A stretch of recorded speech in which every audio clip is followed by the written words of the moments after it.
Isa na naman premium smartphone ang pag-uusapan natin today. I have here is the Honor Magic7 RSR Porsche Design Edition. Sobrang premium nitong smartphone nito and it's definitely a must-buy para sa mga Porsche lovers. Powered by the Qualcomm Snapdragon 8 Elite, 350MP na camera with LiDAR support, 5,850 na silicon carbon na battery with 100 watts of wired charging support and 80 watts of wireless charging support. More details after this quick intro.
Now itong Honor Magic7 RSR na Porsche Design Edition na may 16 gigs of RAM and 512 gigs of storage is priced below 60,000 pesos and pwede mo siya ma-pre-order sa Shandy MKY, which I'll post the link on the description box below. Talking about its design, honestly, it looks very premium. Iba siya sa Magic 7 and Magic 7 Pro, and this one has a irregular na hexagon design dito sa kanyang camera bump. Medyo makapal lang siya konti dahil siguro sa kanyang sensors, and it looks really premium. Makita mo yung nakaprint dito sa kanyang Porsche design is definitely exclusive para dito sa phone na ito. And I love yung kanyang matte finish dito sa likod. And yung kanyang color purple dito looks very sophisticated. Gusto ko rin itong case na ito, no? It looks really nice and it adds texture sa inyong smartphone. Mukha siyang mas social pag nakasalpak na. Look guys, oh, ayos. And by the way, it also comes together with a Porsche design na SIM ejector tool. One thing na hindi ko masyado gusto dito sa kanya is yung kanyang gilid, medyo shiny, and has a side aluminum frame, glass back, and ang kanyang harap is a nano crystal shield na glass, which tends to be unbreakable. Another thing to appreciate is yung kanyang theme. Maganda, no? Gold yung mga icons niya to give you a better premium feel. And this is running Magic OS 9 inside Android version 15. One thing na na-discover ko dito sa kanya, no, habang kinakalikot sineset up ko pa lang to phone na ito, is that nag-prompt siya bigla sa akin. Tinanong niya ako kung gusto ko bumili ng data while I'm roaming. Wala pang SIM na nakakabit dito, which is definitely very intelligent dito sa Honor Magic7 RSR Edition. Look guys, so it's a fully functional na mobile data while you're roaming without a SIM card. Probably may eSIM sa loob na intelligent, which can detect kung nasang country ka and isa-suggest sa'yo kung ano pwede mo bilhin na data package. Ayos, di ba?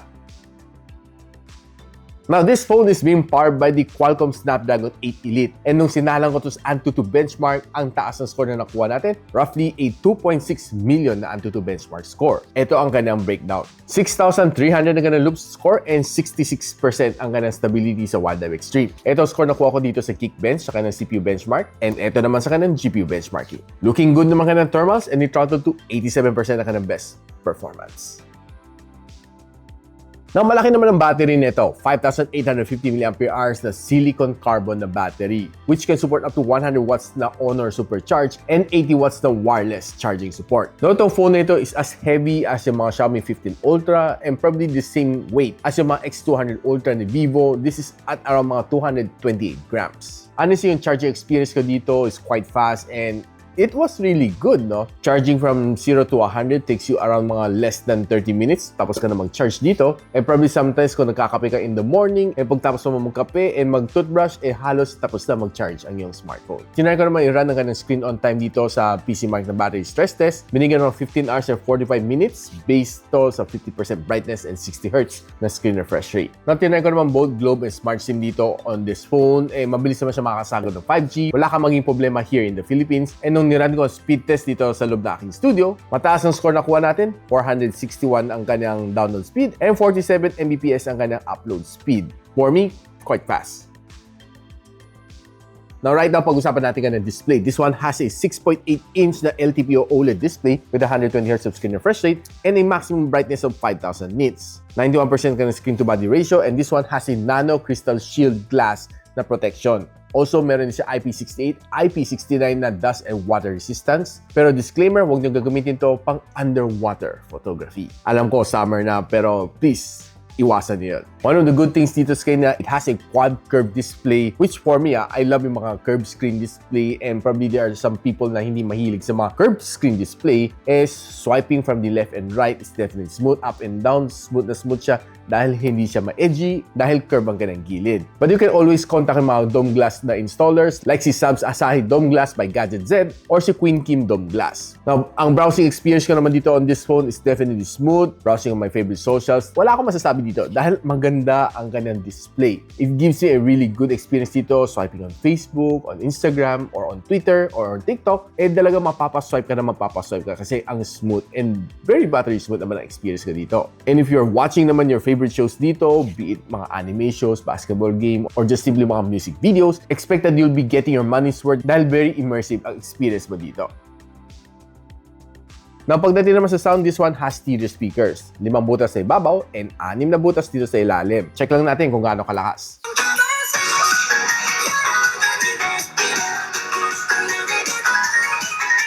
Well, honestly, I would say malakas ang kanyang speaker and it's really a flagship level na sound.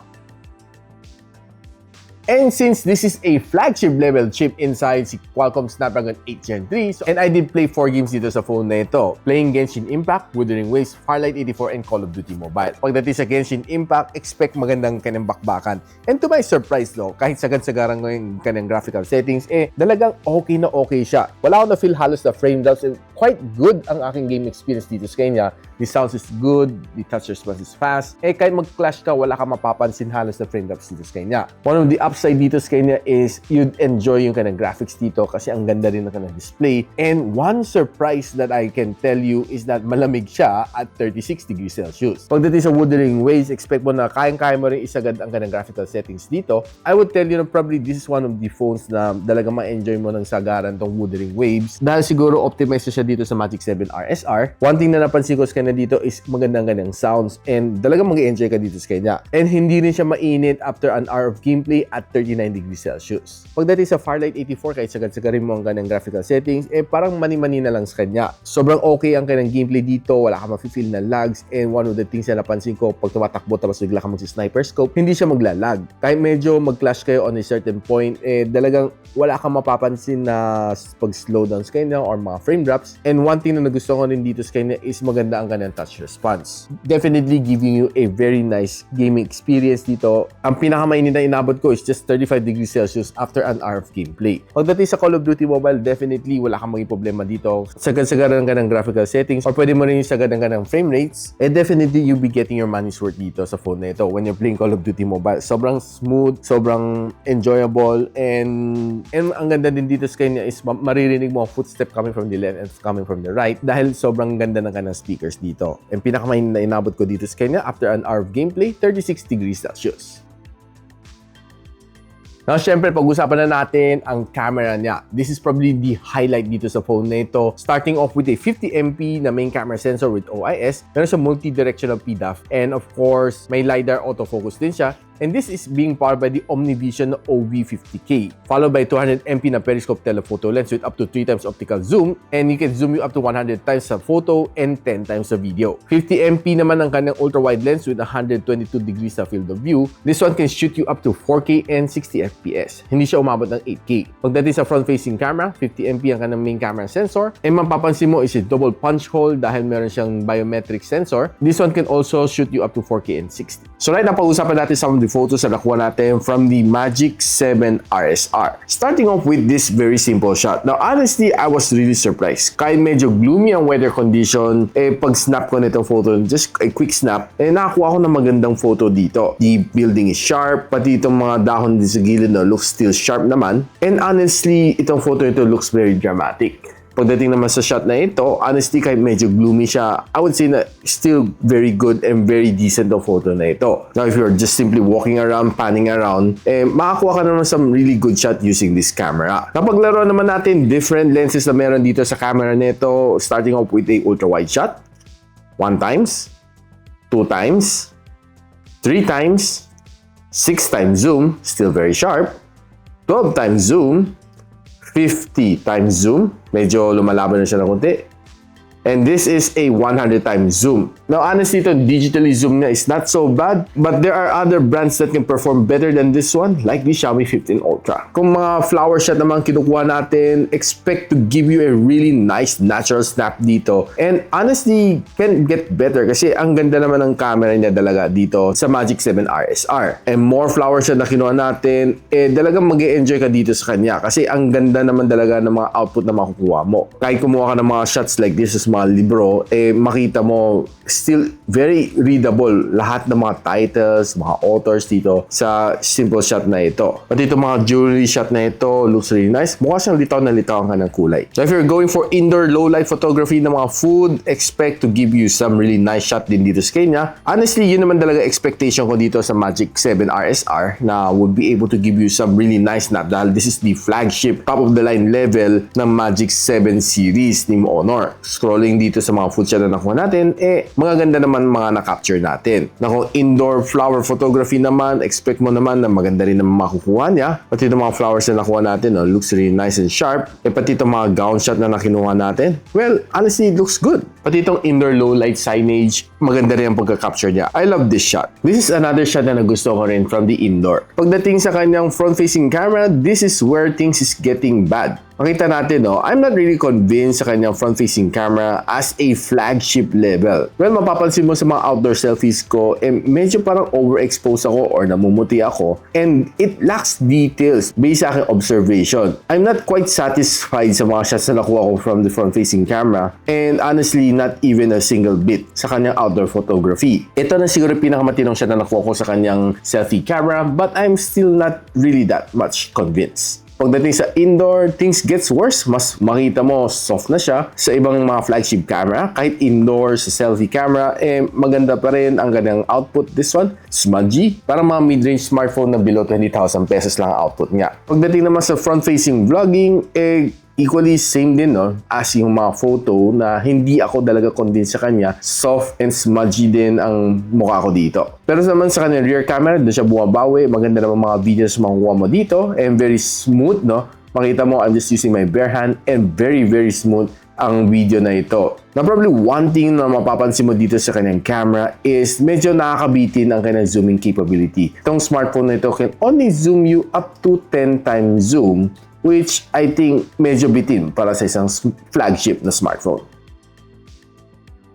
Now guys, ano masasabi ko dito sa phone na ito? Pagdating sa gaming, wala akong masasabi sa kanya. It's definitely cool, way cooler than other flagship phones na pagdating sa gaming. And to my surprise, Genshin Impact, 36 degrees Celsius lang. That's probably a surprise sa akin. I tested it several times, and talagang 36 degrees Celsius lang nakuha ko sa kanya. And below 40 ang kanyang wuthering waves at 39 is also another surprise for me. One of the winning things dito na mabibili mo sa kanya is definitely kanyang design in collaboration with Porsche. And if you're a Porsche fan, definitely this is a must-have. Pero pagdating sa kanyang camera, yung kanyang rear camera is really good, except that medyo mabibitin ka at 10 times na video zooming. Pagdating sa kanyang front-facing camera, doon ako nadismayado dahil hindi talaga pang flagship level ang kanyang front-facing camera based sa akin experience. Kayo guys, are you willing to spend on this flagship, si Honor Magic 7 RSR Porsche Design Edition? Let me know in the comments and kung gusto nyo malaman kung saan ko nabili ito. This one came from Shandy MKY and I'll post the link on the description box below. And if you like this video, don't forget to share it to your friends. And a quick sub is definitely awesome. I'll see you in my next video. And so, ako para si Richmond and you're watching Gadget Sidekick. What's up? Like and subscribe to my channel. Don't forget to hit that notification bell. For one of my latest uploads, click the dito. And for one of my popular uploads, click here.